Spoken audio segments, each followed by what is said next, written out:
খুব ছোট ভিডিও করে তোদেরকে আমি লাইফ সায়েন্সের কিছু ইম্পর্টেন্ট ছবির কথা বলবো। প্রথমে যেটা রয়েছে সেটা হচ্ছে স্নায়ুতন্ত্র। তো এই যে নিউরনের ছবিটা খুব ইম্পর্টেন্ট। এরপরে যে ছবিটা দিচ্ছি সেটা হচ্ছে প্রতিবর্ত পথের। এটা হচ্ছে প্রতিবর্ত পথের ছবি।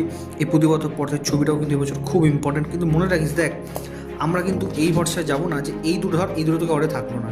পরীক্ষার প্রশ্নে তুই এটা প্র্যাকটিস করবি বা একটা প্র্যাকটিস করে গেলি, কোনো সময় দেখা গেল যে তোকে এই নিউরনের ছবিটা দিল, ওর সাথে একটা অর্ডার দিয়ে দিল যে ক্রোমোজোমের ছবি এর সাথে অর্ডার দিয়ে দিল। তাহলে সেক্ষেত্রে কিন্তু তুই বলবো তোকে তিনটে ছবি ভালো করে প্র্যাকটিস করেছে। একটা হচ্ছে স্নায়ু, একটা হচ্ছে ক্রোমোজোম, আর একটা হচ্ছে তোর এক্ষেত্রে প্রতিবর্ত পথ। এই তিনটে করে গেলেই মোটামুটি একটা কমন পেয়ে যাবে। এবার যারা এক্সট্রা করতে চাস তাদেরকে বলবো, এবছর কিন্তু মাধ্যমিকের টেস্ট পেপার যেটা মানে পর্ষদের যেটা টেস্ট পেপার, সেইখানে আমরা মেটাফেজ যেটা, ওই মেটাফেজের ছবিটা আমরা খুব দেখতে পাচ্ছি।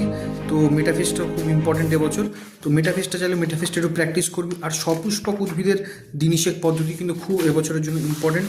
সপুষ্পক উদ্ভিদের দিনিশেক পদ্ধতি, ধরো সপুষ্পক উদ্ভিদের দিনিশেক পদ্ধতিটা ভালো করে দেখে যাস, কারণ এবছর সপুষ্পক উদ্ভিদের দিনিশেকের ছবি মানে এই ছবিটা খুব ইম্পর্টেন্ট।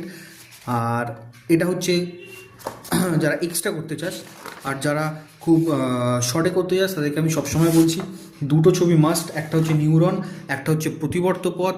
নিউরন আর হচ্ছে ক্রোমোজোমের যে গঠনের যে ছবি, সেই ছবিগুলো ভালো করে প্র্যাকটিস করে যাস। আর একটা কথা, চোখ আগের বছর এসেছিলো, অ্যানাফেজ আগের বছর ছবি যে আকারে এসেছিলো। তো এইখান থেকে ভাববি না যেখানে ছবি আসতে পারে না, ছবি হয়তো না এলেও এখান থেকে শর্ট প্রশ্ন হবে, এটা কনফার্ম। প্রতি বছরই এরকম থাকে, যেইখান থেকে ছবি দেওয়া হয় না সেখান থেকে শর্ট প্রশ্ন থাকে। 2025 সালে যদি কোশ্চেন দেখিস তো তাহলে বুঝতে পারবি, সেখানে ছবি এসেছিলো চোখ আর অ্যানাফিসের দশাগুলো, কিন্তু সেক্ষেত্রে কোশ্চেন ছিল নিউরনের থেকে যে সোয়ান কোষ কী।